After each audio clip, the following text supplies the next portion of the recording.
What's good? Who we here with?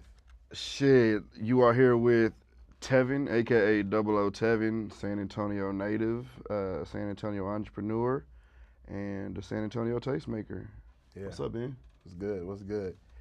For the people that don't know, he is the best, biggest DJ in San Antonio. I could say that. There's gonna be a lot of people that agree with me, right?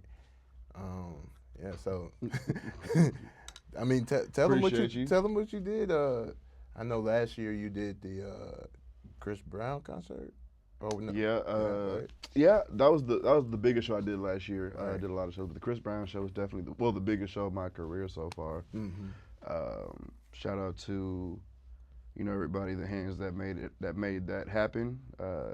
Performing in my home city at the biggest stadium we have in front of 50,000 people. I guess I would Right.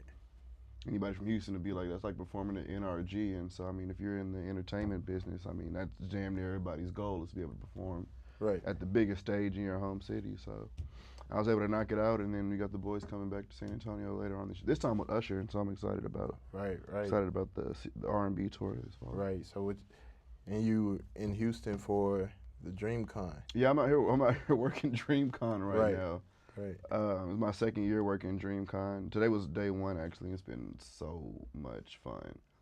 There was a DJ battle earlier today that T.O. hosted. Mm. You familiar with Talented Ones? No, I never heard of them. Talented Ones is a creative agency based here in Houston. They throw DJ events all the time, and I'll connect you with them before I get out of here. But we had a DJ battle earlier. I didn't participate. I was the house DJ. Leon Thomas, Wale, were the special guest judges. Trader Truth was there for whatever that's worth. Houston. Hmm? Houston. He gonna be. He gonna be there. Nah, yeah, type shit for sure. But yeah, I'm working Dreamcon. Got a bunch of events lined up tomorrow through Sunday, so I'm out here working. Yeah. I'm tired as hell. Right. I got off the road Thursday. I had a gig Thursday in San Antonio. Got off at 2. Was on the road by 2:10. Made it out here by like 5:30. Mm-hmm. I haven't been asleep yet. Yeah. So after this interview, I'm going to the hotel and laying it down before tomorrow morning. Right. Right. But I had to come see you. How could I not? Yes. I love We GateKeepers. appreciate it. So tell us, how did you get into DJing? I got into DJing accidentally almost. I think I was a late bird to getting an iPhone. So when I was in college, everybody had iPhones, and I still had an Android. At the time, Android, you were still able to download music before I had to subscribe to Apple Music or whatever. Mm.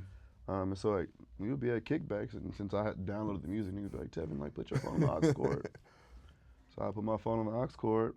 And then after a while, I was like, nigga, all right, but I'm basically DJing every party. I'm like, let me just figure out how to do it Mm.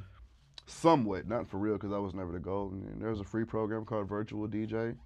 One of my homegirls at Baylor taught me how to match BPMs over the phone, and I just been playing with matching BPMs for the last 9 years since. Right. It kind of fell in my lap. I was in school practicing CJLA, criminal justice legal assistance, which is like the work I did with the NAACP. Mm-hmm.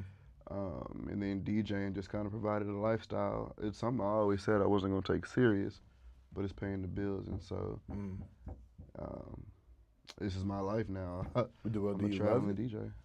Do you love it? Yeah, I love DJing. I don't think there are many professions where you can get the sense of instant gratification. Mm-hmm. Um, no matter the age group, you drop a song for a child or an elder. Music, music warms your spirit. Music moves your body. Music lifts the spirit. And so I mean, being able to have a hand in changing somebody's emotions positively or negatively is even magical. You play a song that can bring somebody to tears. There's something empowering. Yeah. There's something powerful there, and so I definitely enjoy. Our people are musical people. Right. So being able to have my hand in it and to be a part of the culture, the music culture, I love it. Shit, a lot of people watch from the sides. I get to say that I'm actively a part of something one of the things that makes us great. Mm-hmm. So, what's your favorite DJ gig of all time? My favorite DJ gig, like it has to be the Chris Brown gig. Mm-hmm. Because how monumental it was. But I mean, besides that, I would have to take it back to my beginning days. I think all of everybody's greatest party stories all started off in college. Right. Um, and I went to SFA. Mm-hmm. There's nothing to do out there in Nacogdoches, Texas, except party and drink. And so, a lot of those times, are kind of like what made me the style of DJ I am. And then being from San Antonio, Nacogdoches sits in between Dallas and Houston, and so SFA was damn near 50% Houstonians Mm-hmm. and damn near 50%. What do you call people from Dallas? I, Dallasites, I wouldn't. I wouldn't know. Dalasians. I don't know.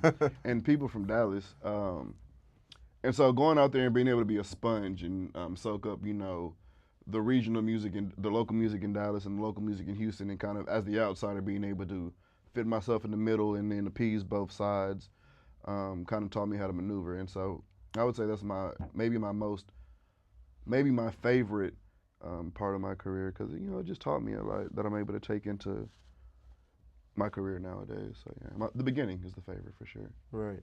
Is there any time where you was ready to give up DJing? Yeah, for sure. Nigga, anytime somebody asks me to DJ a showcase, anytime somebody asks me to DJ where it's like fucking 20 or 30 rappers on a bill, I'd be ready to quit. I hate that shit. I hate working with rappers. I'll never be a manager. I don't see myself being like a rapper's an artist's DJ per se. Artists are just divas, and I do this because I love it and I get a good feeling from it. At one point, working for somebody else is gonna make it feel like a job, and it takes the joy away when I'm serving their agenda instead of my own. Right. Respect to the artists that I do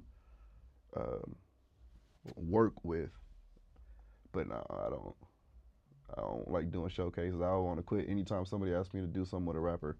That shit is not fun. So do you have like a specific moment that was like, this is by far the worst gig I ever It was probably something at South by Southwest when one of them stages had 100 artists. One of them stages had 100 artists, and like, bro, I remember, mind you, it was my partner's show, so I'm like doing this shit for the love. I remember he had like 100 artists, and at the end of the day, I was like, bro, I got in the car, I was like, bro, nobody said thank you. Everybody came up, like, artists come up, bro, hear my music, airdrop it to me, or plug up they USBs to my computer, do their show, and leave. And I was like, there's like, It's no etiquette. Yeah, it's just real classless and heartless at times, very self-serving. And so some of those moments where I feel like we're not a community or we're not a team working together to make this show great, I don't really be fucking with them vibes.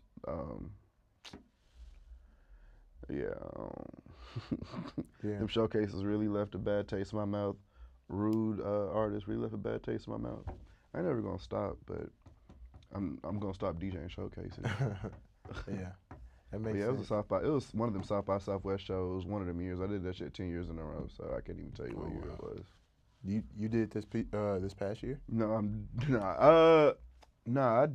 what I do this past spring break?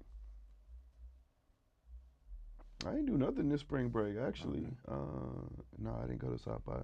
Last year was my last South by, and that'll probably be my last South by. I keep hearing that it's lost its magic. Did you go? I was supposed to, but I was like too busy. I just couldn't go. When was the last time you went? A while ago, like 4 or 5 years ago. Yeah, we're done with South by Southwest. When I went though, it was jumping. 4 or 5 years ago for sure. Yeah. But I mean, I think everybody's kind of figured out that South by Southwest is easily a money pit, or a money grab rather for Texans. I think they shifting away from our culture. It feels like they shifting towards more so like tech and being in the tech world rather than being in the hip hop culture and trying to. Do you think that's like? It comes across as if you think that's done purposely. Yeah, I do think you do? It's done purposely. Yeah. Explain that. I mean, it's from I think it's more money in the tech world, and as you said, it's a money grab.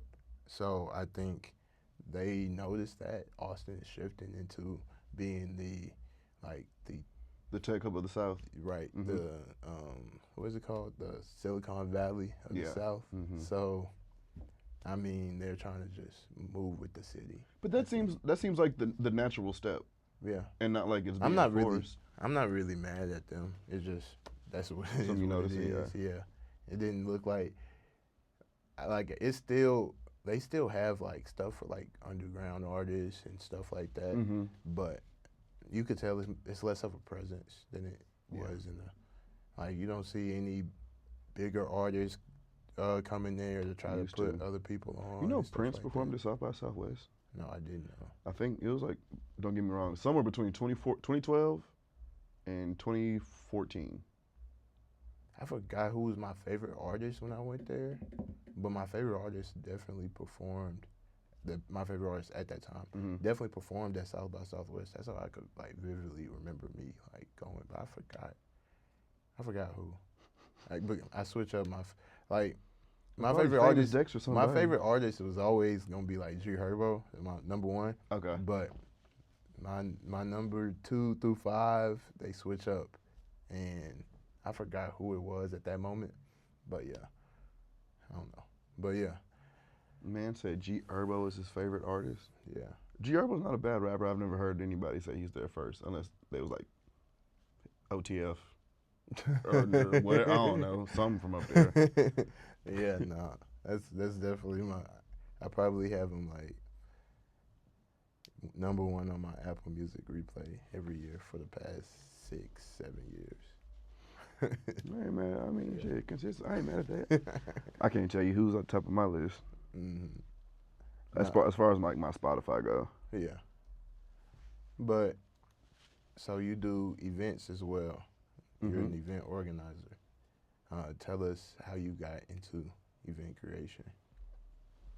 I had a conversation, right? So I don't want to make this entire conversation about, the Chris Brown joint, but when his DJ came and heard me spin at my local spot back in San Antonio, we got a chance to talk, and I had asked him. I kind of asked him his story. And, he's from Cincinnati. Small town, kind of similar to San Antonio, right? Where you're not a small city, right? But you're maybe like, not the most popular city, maybe underrepresented in your city, small market. And I was asking like, so how did you break out? And do you think that it would be wise for me to leave my city? I'm like, because at the time I felt like, I've touched every venue, every size stage, everybody knows me. I felt like there was a ceiling. And the advice that he gave to me, he was like, no, you shouldn't leave out of your city. You should stay in your city. And instead of, working for others, he said, throw your own event. He said that's how he got on. He was throwing, I believe it was like a R&B karaoke event or something that became so big in his city. It got to a point where whenever a celeb would come to Cincinnati, they would call his phone. And so that conversation ultimately ended up with him being like, yeah, a young nigga, don't move from San Antonio. Just grab San Antonio and take it in your hands. And so I was like, all right, let me think of an event and a concept and a design that I felt would translate, that I felt like would fill a void. And that's how I created Oxtails. I really do like how you chose a theme and that you're sticking to it throughout the music, throughout the experience and the feeling that you get when you go to your event. So I really like that. I saw that you did that. Not a lot of event creators do that. They kind of think of an event and then just throw it and don't put much thought into it. But I can be Did my shit look like I did put a lot of thought into it, and a lot of people said the marketing looked amazing. It doesn't look like a San Antonio event, but to me, I'm just like, bro, there's so much more I need to fucking do. Well, that tells you the gap. That tells you, okay, it's missing. You're right. This is what San Antonio is missing. Yeah. So, I mean, honestly, this past year, I've seen a whole new leaf from San Antonio when it comes to events. Tell us more about that. I can't even honestly tell you what the shift was, I mean, I mean, I think that the success of Mave, if you're from San Antonio, I feel like the success of Mave, their drunken love Thursdays is like the largest R&B party we have in San Antonio, was started by one of my young guys, DJ Ori, Mm-hmm. and I think what everybody is seeing is that, hey, like I don't need a promotion team. I don't need to wait on a promoter or a club owner to call me. I think everybody's able to see it now, right? And so Right. they can it's tangible. You can reach out and make it happen. You can reach out and grab it. I don't have a pinpoint answer, but I would attach it to the success of Mave and everybody watching someone who's in our age group, a constituent, someone we've grown up with, be able to take. Literally, Mave wasn't a thing Right. to take something that was started at a zero to having over 600, 700 capacity week in and Every week out for Thursday. almost 2 years Yeah. straight. Yeah, we had a guy show people that we can do it. And in the time where I wasn't doing anything, he was the light. And so I have to attest and attribute that to my guy Arion. And now it's a lot of DJs throwing parties. Mind you, they're all pretty much day parties. And it's almost like, the same versions of a different party. However, the wheel needs to start turning. And Right. the wheel's turning now. Right. We're gonna catch up to everybody else soon. Right. I'm trying to tell people San Antonio is coming up. Yeah, I mean, San Antonio is also not far behind, right? Like when people go to San Antonio, like I don't say if you know the right people, then you're gonna have a good time, because that sounds head ass, because you should be able to have a good time regardless of who you know. However, San Antonio, I think, gets more hate than it deserves. San Antonio is a great place to raise a family, to go to school, to stack your money up. And if you're around my age, I'm 32. You know what I mean? Those are the things that we're focused on. Right. Being out in the club every night, trying to smoke a hookah and pop a bottle and post pictures on Instagram ain't really what we're on. I think San Antonio doesn't keep up with the Joneses. Mm-hmm. I feel like, in Houston and Dallas, there's a lot of keeping up with the Joneses, which ultimately creates this. How do I describe this? Like a larger than life type of personality that the city of Houston has. It's almost like Houston really got its basis, to me, off of being like some player shit. You got a bunch of cool niggas and everybody playing, and the girls like the players, but now it's like niggas want to be players, but you need more money nowadays to ball, right? You need more money, more ice, and so now it's niggas in the club with fake ice on, fake designer on to get the look. A lot of keeping up with the Joneses, whereas in San Antonio, I feel like, people come as they are. There's not a lot of money in San Antonio. Who the fuck are we trying to impress? And I think what gets lost in translation is that, San Antonio ain't on what we on because of maybe what it's presented as, what it looks like. But I mean, nigga, like the culture gonna be the culture. Like, nigga, a club gonna be a club. If the DJ good, you're gonna hear the same shit you hear in San Antonio that you hearing in Atlanta, Miami, New York, LA. Yeah. I'm not gonna lie. I'm not saying this just because you just sitting right here. You had the best set I heard this year. When we was at Prestige. For the private party. Yeah. For KJ's private party. Yeah. Tell me why I was watching some clips the other day that some girl had sent me at that party, and me and you was in the same video playing some Drake shit or whatever. And I was like, I was watching the videos, watching everybody sing. You were in the video, and I said to myself, I was like, man, that was one of the best events of the city. That was the night. That was the same night as Oxtails. Yeah. So I think, that was just a really dope day. Honestly, Yeah, that was just a really dope day. I think I might have just been in my bag that night because I had my own event earlier in the day.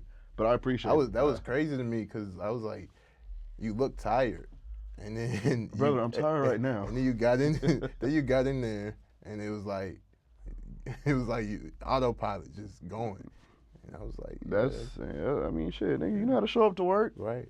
Yeah. I wasn't doing that shit for free. I'm doing that shit because I got booked. So shit, I gotta. I'm trying to get paid. So yeah, I'm gonna go DJ, and I only know how to DJ one way, and that's not subpar. So I'm glad you enjoyed it.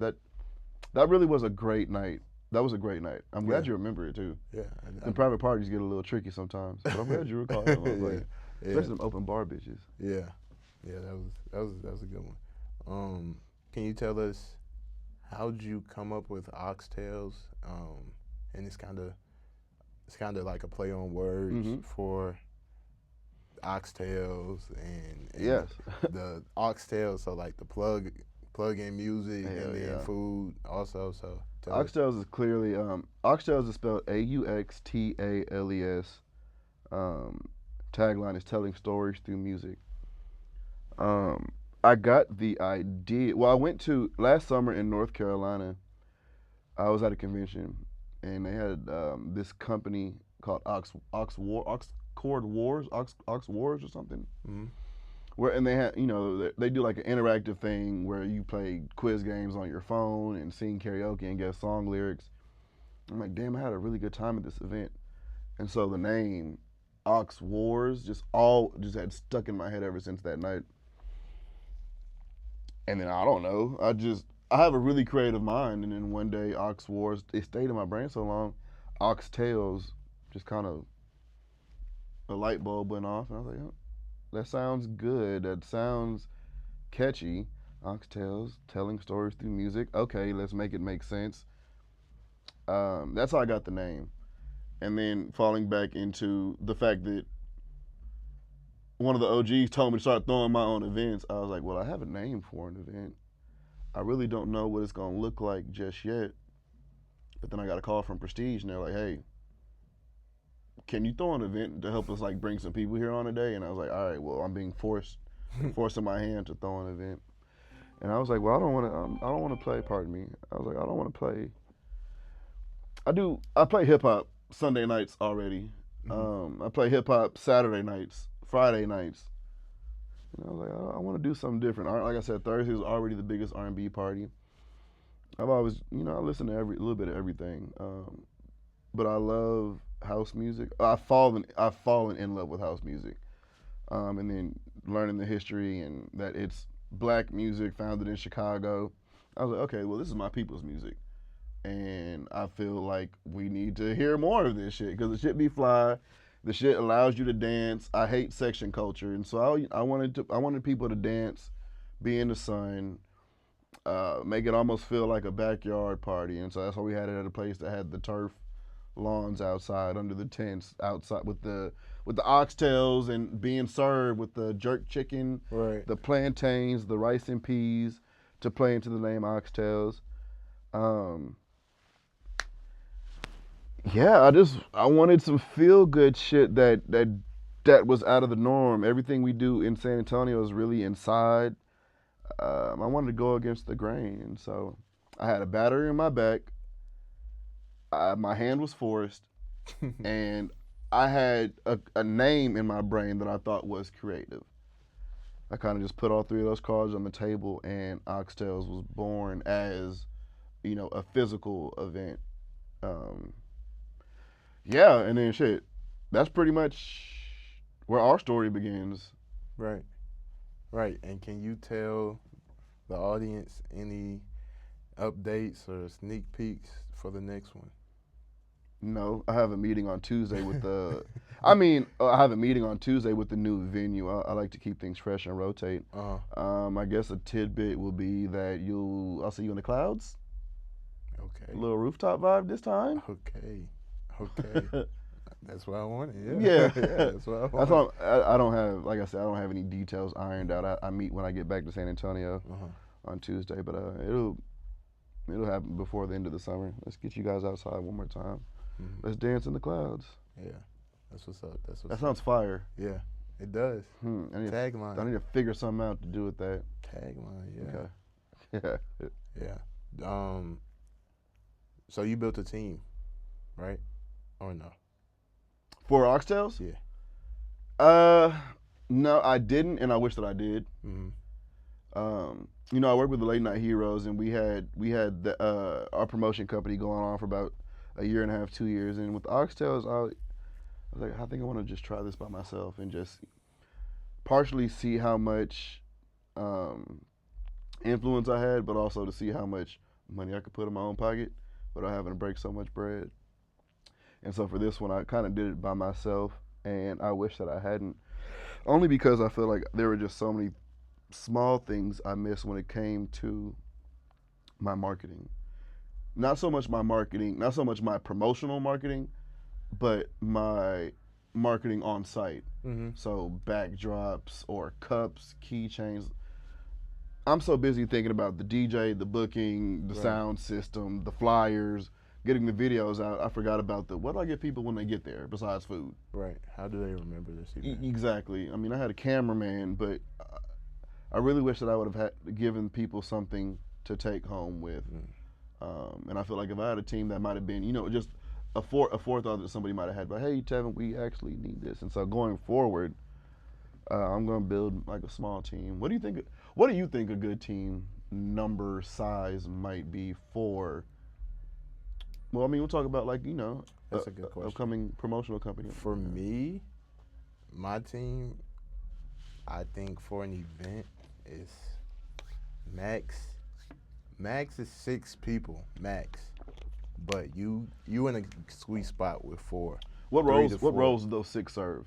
So one person needs to be focused on just marketing, just promotion from the beginning of the event to the end of the event, including the event itself. So, like you said, having the memorabilia, marketing as far as sending emails out, sending messages out, sending, posting on social media all the time. That needs to be one person's job, and they need to be on top of it, just like everybody else needs to be on top of what they're about to do. I will also have somebody that does operations and logistics. So this consists of booking the venue, finding, okay, are we going to have drinks there? Are we going to have any talent or stuff like that? Stuff like that. I would have one person on just like finances and budgeting and ticketing. I would have one person on that, and because I think that all plays a role. So how much are we spending? How can we cut back? How can we save money?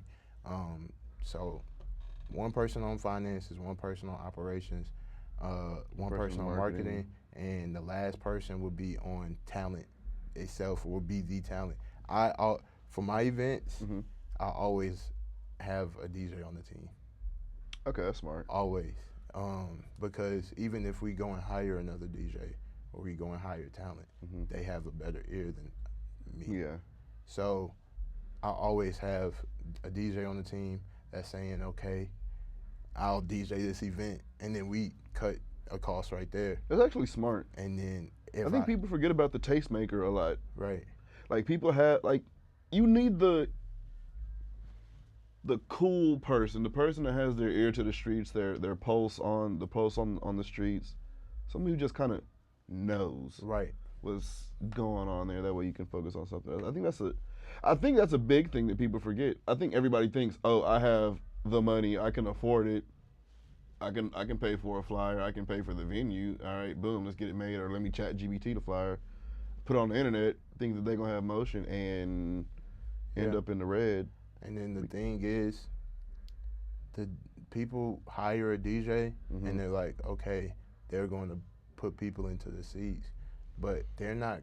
If you hire somebody, they're not going to be as committed to your event because you hired them. Yeah. But if they're on the team, it's a part of them. So it's almost like they have equity into the event.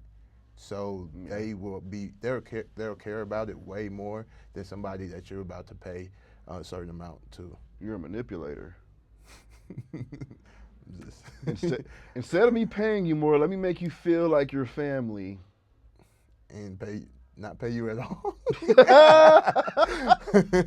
Fuck it, right? Fuck it, nigga, what?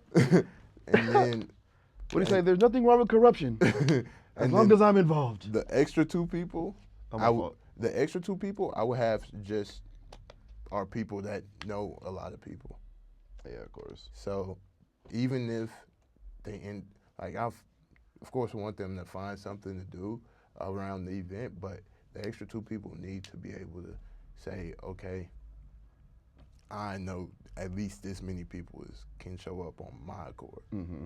So that's pretty much the whole team. That's pretty solid. Yeah, I'm missing 5 motherfuckers. I mean, I'm gonna get it better. I'm gonna shape up and provide, and get across really what I want the event to, what I intended for the event to feel like. Right. Yeah. What would you, for a DJ that's getting into DJing that doesn't have much skin in the game, what would you tell them? What I tell a lot of DJs, which, let me preface this by saying that I often look at myself as like a bull in a china shop. I'm a hard person to corral. Mm-hmm. I tell a lot of young DJs, don't get comfortable. I see a lot of young DJs, they'll finally get a residency and they just stay there. They stay there because the money's consistent, their night looks good. I tell people to leave, move around. Almost, just like a businessman might tell somebody, like, hey, you should quit your job every so often or ask for a raise every so often because you need to just kind of build your resume. My advice would be to move around as much as you can. Everything is not about a monetary amount. Every DJ should start DJing because you have a love and an affinity and a passion and a nerdy sense for music. That's why you should do it. The money should never be your first option. If you come to the game asking for $100 an hour, $150 an hour, I think that you're putting yourself in last place. I believe that young up-and-coming DJs need to get into a venue, stay there for a while, gain your experience, learn how to read crowds, and once you have your hand on that, move around, upload content, take pictures. Marketing and posting about yourself is probably one of the most annoying things to learn to be comfortable with. Everybody hates it. Everybody feels awkward about it. I don't like talking to a camera, but in hindsight, after I talk to a camera, I see how it benefited me, right? And so you can't come into this game shy. You have to approach being a DJ almost as an artist approaches being a rapper, depending on what your goal is. I have high aspirations in the DJ industry, and so I almost treat myself as an artist, like a DJ Khaled type shit.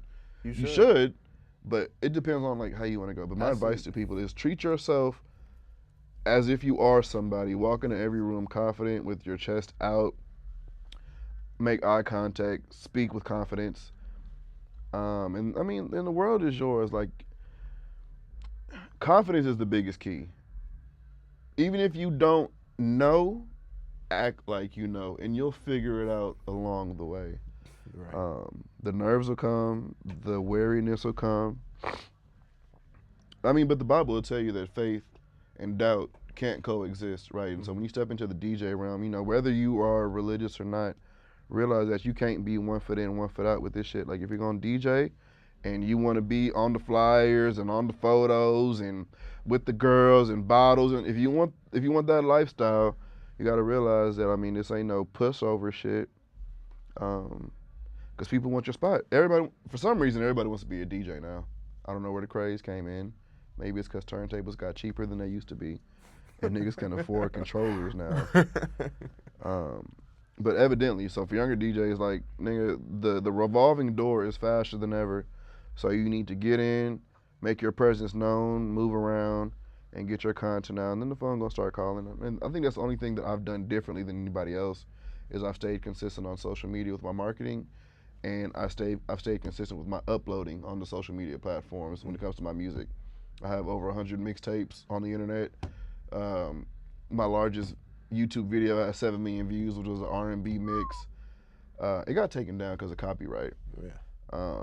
But I upload. DoubleOhTevin.com has over 100 chopped and screwed albums on that bitch. I've had 3 SoundCloud pages, millions of views on all of them. You know, the work isn't only in the club. You need to go home and also do something to set yourself apart, right? Everybody can go in the club and play the new Boss Man D-Lo song. Everybody can't have the crowd come to the club. They play the Boss Man D-Lo song, and when people get in their car, they put on a DoubleOhTevin chopped and screwed mix to calm their nerves down before they go home. Mm-hmm. You got to kind of feed people in all aspects. Right. You got to be more than just an in-house DJ. Like, you got to treat yourself like a brand. Like, treat yourself like an artist. Create your own stuff. That's also how you can make more money. Create your own music, create your own beats, create your own remixes. Yeah, set yourself apart. Yeah, I've seen. I mean, in the event game, I've seen DJs literally sell out by themselves with their name. Sell out like you said, 50,000 shows. I mean, people. You seen a DJ sell out 50,000 people? Overseas. Oh, overseas. Oh yeah, overseas for sure. That's you how talking they about like a nigga out here. I was gonna say, what? Who? No. Overseas for sure. That's how they do it. Like Avicii and Calvin Harris and Skrillex. I can go on and on. Yeah. But DJ Khaled is more so my lane, just because he's more public and. So would you get into? I mean, he does like production of albums. And yeah, no, I produce also. So, tell us about producing. Thing is, I produce, but like I said, I do not like working with rappers, and so I make beats and they be hard, and I send them to my producer friends that are like certified platinum producers, Billboard certified, double RA, plaques hanging on their walls. I send them to them and just be like, they tell me it's good, that'd be good enough for me sometimes. I do not like working with artists, dog, but I know for me to get to my goal, I need to kind of push that aside and just realize that having coworkers is annoying by nature.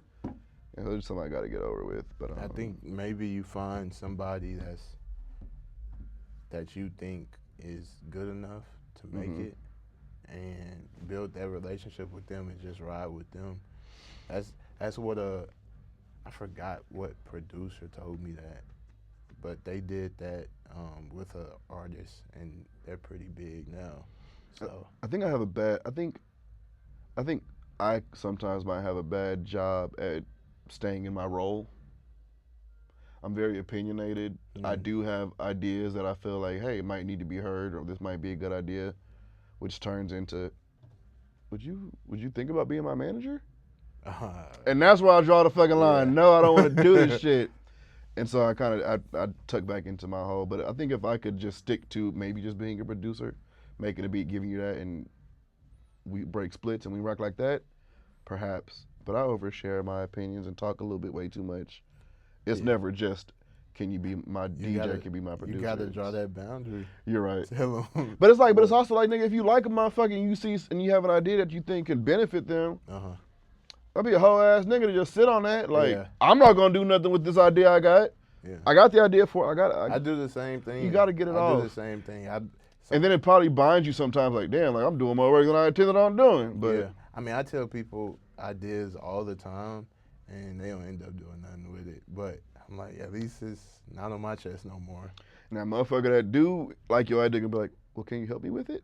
Yeah. And now it's like, I was really just trying to give it to you so you can run off with that. But yeah. Yeah, that's how it be. It's tricky. Would you ever work with an artist? Be a manager? No. I wouldn't. I wouldn't work. Same. I wouldn't work with an artist for the simple fact that most stories I hear about working with artists is like babysit work.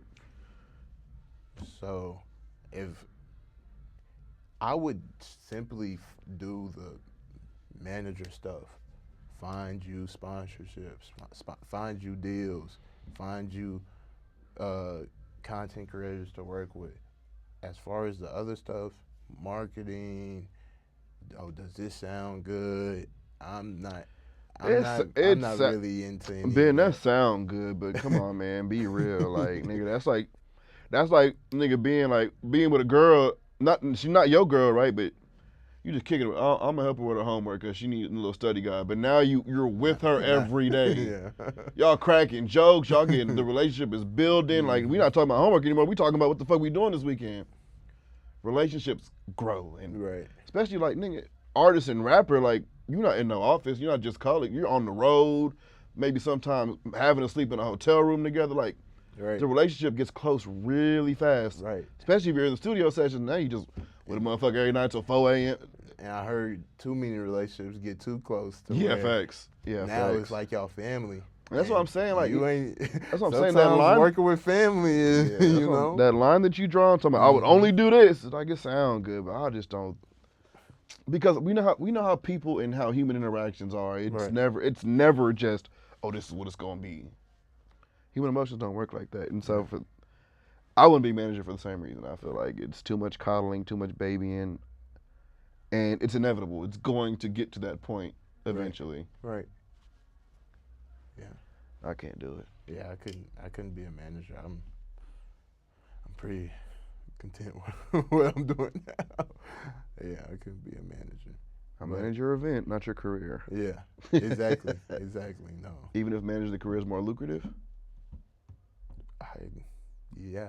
Yeah. I mean, keep your peace. Yeah, it's I think being peaceful in life is the number one goal. I agree, which is why you hear me say, fuck no, I don't work with no rappers. Yeah. If you can. I need to stop saying that out loud because I will work with a rapper, but it's like, goddamn. You understand the sentiment. Yeah, I get it. Is there anybody you want to shout out? Yeah. Of course, shout out to my family. I'm a twin, so shout out to my twin brother, Seven. Shout out to my sister, Malia, just got a new job in LA. Shout out to my Spurs, the Western Conference Finals champions. We're getting our get back in 2027. You'll see us back in the finals. This time taking the ring. That's not true. Nigga, are you a Rockets fan? Yeah, definitely. Okay. Who do you see coming out of the West? Who are your top 1 and 2 in the West? The same 2 teams that was this year, right? Next year? Next year is going to be the Thunder. Rockets. Y'all still don't have a point guard. You could pick whoever else. You still don't have a point guard. Look, he's delusional. You're not going to win this. It's never like. Okay. I'm about to get mad for no reason. I'm finna say, what the hell? I see. Okay. Thank you for calming my damn nerves. So yeah, shout out to my Spurs. Shout out to my boy KJ, 6th Man of the Year. Yeah, Vic. I'm Victor Wembanyama's personal DJ. That's what my Instagram bio say. Shout out to the Defensive Player of the Year. Shout out to my boys, Jiggity J, Big Homie P. Nigga, the guys, shit, nigga, y'all know. Shout out to Ben, GateKeepers, Prestige, B-Jack, nigga. Yeah. My Rolodex is long. You know I fuck with you. I fuck with everybody, but you know I fuck with y'all. Shout out to GateKeepers also for helping me launch my events. Shout out to Ben and his entire team for when I was struggling to figure out GateKeepers, they was on the phone with me on my laptop. We screen sharing email passwords, trying to get the job done. Niggas definitely went above and beyond. I'm calling them after work hours. Ben pulled up on me at the club. He put up on me at Culture during one of my Sunday Funday gigs. I'm DJing and you like, all right, let me get in here real quick just to figure out the website. And so shout out to you also for helping me make myself and my city more successful. Yes. Yeah. It's just another day. Just another day. But yeah, that's a wrap. I want to thank you for coming out and sharing your knowledge, sharing your experience with the audience of the Enventing podcast. And yeah, that's a wrap.